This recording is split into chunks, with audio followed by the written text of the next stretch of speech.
Bem-vindos a mais esta reflexão. Com que devemos encher a nossa mente? E qual é a importância disto na nossa vida?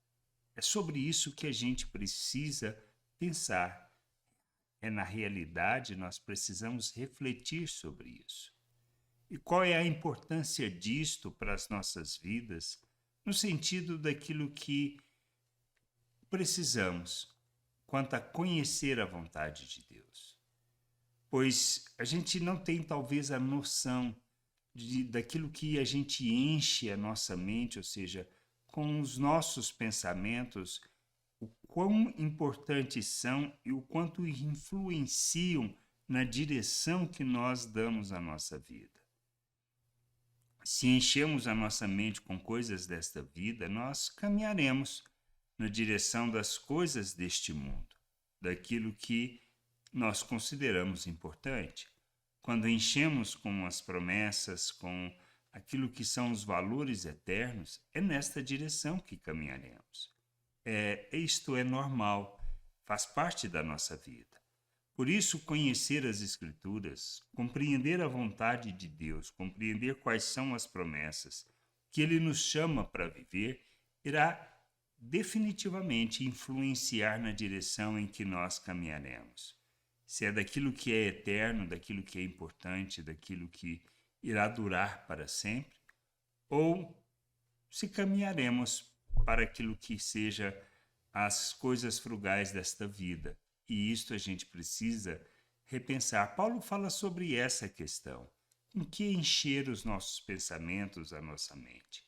Ele diz lá em Filipenses 4, no versículo 8 e 9. Finalmente, irmãos, tudo que é verdadeiro, tudo que é respeitável, tudo que é justo, tudo que é puro, tudo que é amável, tudo que é de boa fama, se alguma virtude há e se algum louvor existe, seja isso que ocupe o pensamento de vocês. Simples assim.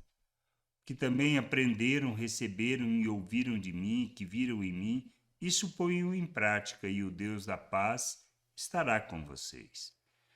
Quando nós enchemos a nossa mente com estas coisas, com estes pensamentos que traduzem o reino de Deus, que falam das virtudes de Deus, falam de suas promessas, nós caminharemos na direção da maturidade, na expressão de Cristo, na plenitude de Cristo. Nós abandonaremos as coisas desta vida, a forma de pensar deste mundo, teremos e desenvolveremos a consciência de que somos peregrinos neste mundo, não cidadãos deste mundo, mas peregrinos, somos cidadãos do reino de Deus. Quando nós nos entregamos a Cristo, como reconhecendo Ele como Senhor e Salvador de nossas vidas e que esta obra é uma obra de Deus, realizada por sua graça, por meio do que Cristo fez, e que nós temos o perdão de nossos pecados, a reconciliação, e que Ele nos justifica através da sua ressurreição e nos coloca na presença de Deus. Isto é importante entendermos isso. Por isso, a nossa caminhada deve ser no sentido de conhecer esta realidade, esta verdade, para que a gente caminhe na direção daquilo que seja a vontade de Deus. E o que o Senhor quer de fato?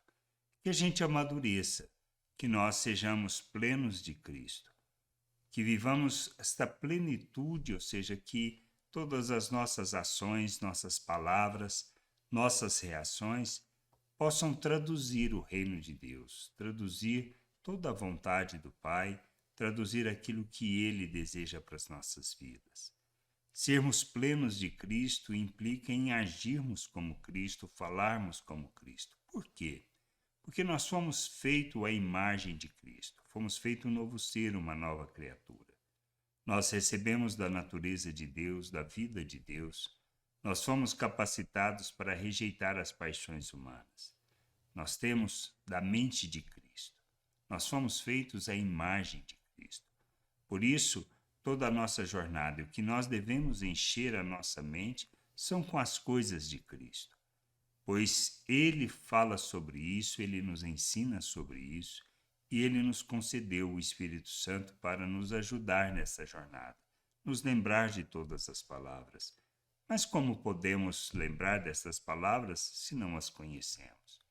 É através das Escrituras que a gente conhece a vontade de Deus, o querer de Deus. Por isso, quando lermos, nós devemos nos posicionar diante de um fato, uma realidade. Queremos conhecer a vontade do Senhor.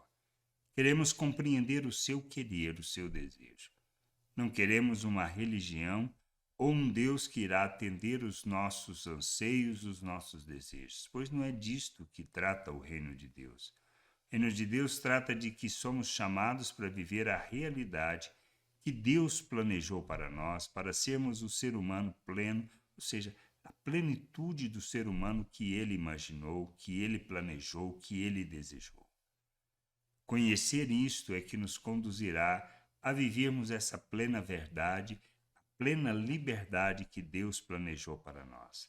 Que a gente possa encher a nossa mente, ou seja, envolver-nos completamente com os valores eternos do reino de Deus e caminharmos nesta direção para que Ele seja glorificado por meio de nossas vidas.